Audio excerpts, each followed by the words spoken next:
What's going on, everyone? Like Sports, back with another video. In this video, I'm going to be talking about the Toronto Raptors compared to the Cleveland Cavaliers. I don't do videos like this too often, but I think this is definitely, it's certainly an interesting topic.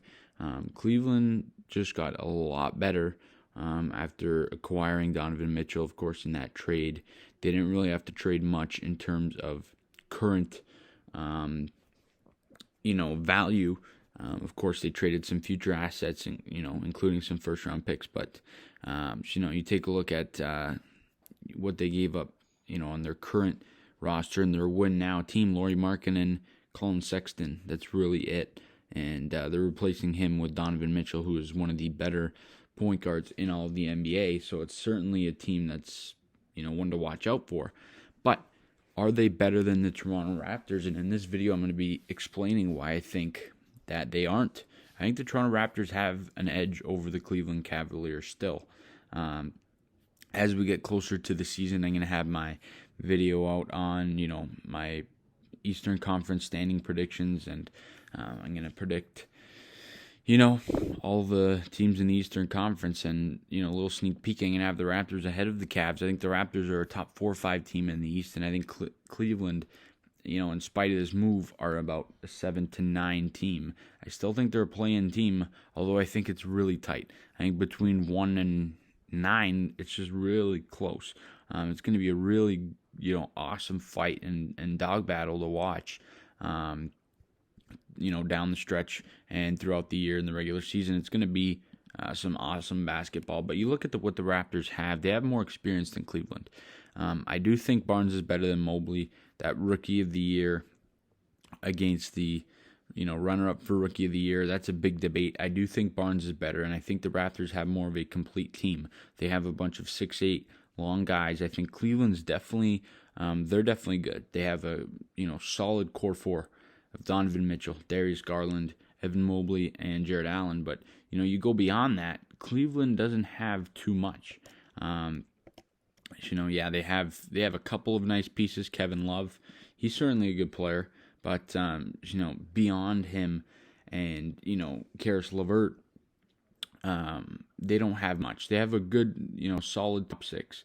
But that doesn't necessarily put them on top of the Raptors, in my opinion. I think a good player they have on top of that, that core 6 is Ricky Rubio, but he's older in his career, and I'm just not sure that he's as good as a player he once was.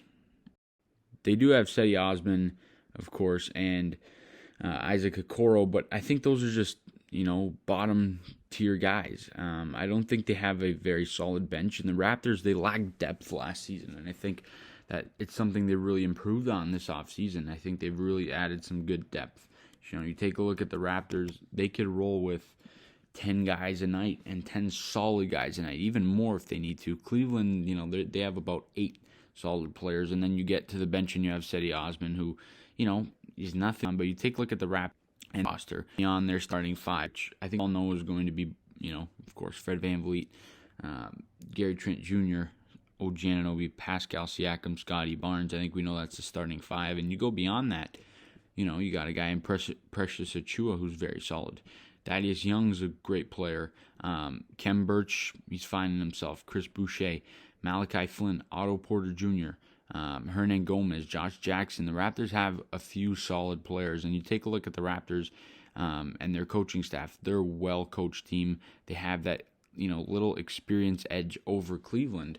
You take a look at where the Raptors have been. They have a bunch of players on this roster who won an NBA title, and they know what it takes to win. So I think the Raptors all around are a better team than the Cleveland Cavaliers. I think it's very close. I think they're like 3 games off of each other, but I think the Raptors have that slight edge. And you're going to see in the Eastern Conference standing predictions video how tight that is and how tight the Eastern Conference is.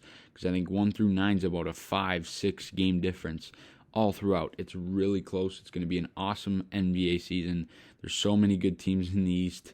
And that video, that standing prediction video, is going to be out soon in a couple of weeks. But you take a look at the teams in the East, really, which team is not good. I mean, you got Milwaukee, Miami, Boston, Philly, Atlanta, Toronto, Brooklyn. The Bulls are great. Cleveland, the Knicks are, a good team. Washington, that's 11 solid teams, and then Charlotte's not bad either. So there's some good teams there, and it's going to be an awesome race and an interesting year. But I do think the Raptors have that slight edge over the Cleveland Cavaliers. I think they're an all-around better team. I think they're deeper, and I think that they have that experience, that extra experience, and I think that they're going to be, they're well set up. They're better set up right now, and they're better set up in the future to be a better team than the Cleveland Cavaliers. They're better coached, in my opinion, and I think they're an all-around better team. But you guys let me know down in the comment section your thoughts on the Cleveland Cavaliers and the Toronto Raptors comparison. Who do you think is better? Let me know the good stuff down in the comment section. As always, please leave a like on the video, subscribe to the channel if you guys are new. See you guys all in the next video. Let's go Raptors.